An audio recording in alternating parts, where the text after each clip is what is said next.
1969年，有一女子34岁，她的丈夫去世了，她非常伤心，天天愁苦，心里压得很重。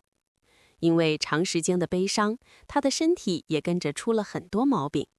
她常常觉得自身或周围事物在旋转，眼前发黑，几乎要摔倒。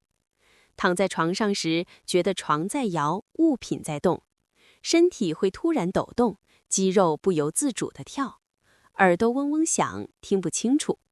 她怕吵，喜欢安静，一点声音就让她心烦。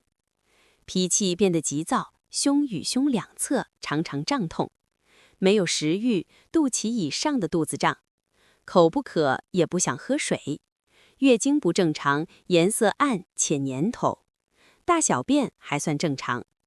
看她的脸总是愁苦的样子，两边脸颊有点红，覆盖在舌头表面上的物质是白色的，有些厚，舌头是红色的，手腕上的脉搏摸上去觉得紧绷。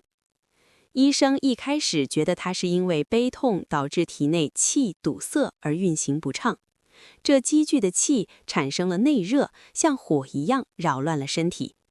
但用一般疏导气的方法治疗没什么效果。后来想到古书里说，忧郁的人其实是身体的体能不足，因为人长期悲伤，气就消耗掉了。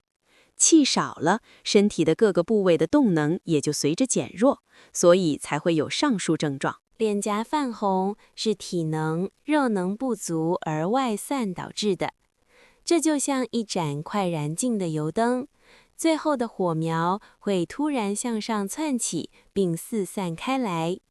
于是医生换了思路，用真武汤来补充热能和驱逐体内多余的水。医生没有写具体的处方。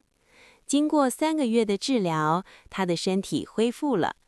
医生最后总结，郁闷的病常见3种：1. 因为生气而郁；2. 因为想太多而郁；3. 因为忧伤而郁。很多人以为郁闷就是气堵塞，要疏通气才会好，但临床上不是每次都有效果。提示：真武汤是古代经典草药处方名称，组成是茯苓、芍药、生姜、炙附子、白术。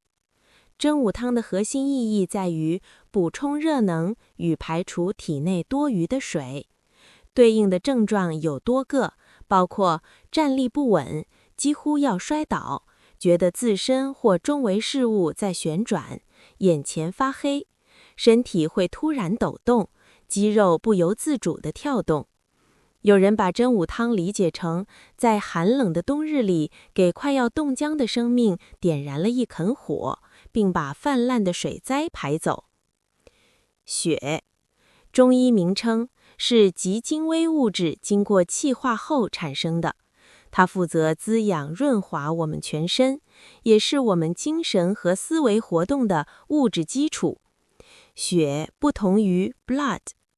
气，中医名称，是人体内活力很强、运行不息的极微小物质，包括呼吸的气。气推动和激发人体的各种生理活动，气运动停止，则意味着生命的终止。人体中有些物质是一定存在的，但是却看不见，有的甚至只有在人体活着的时候存在，例如呼吸的气。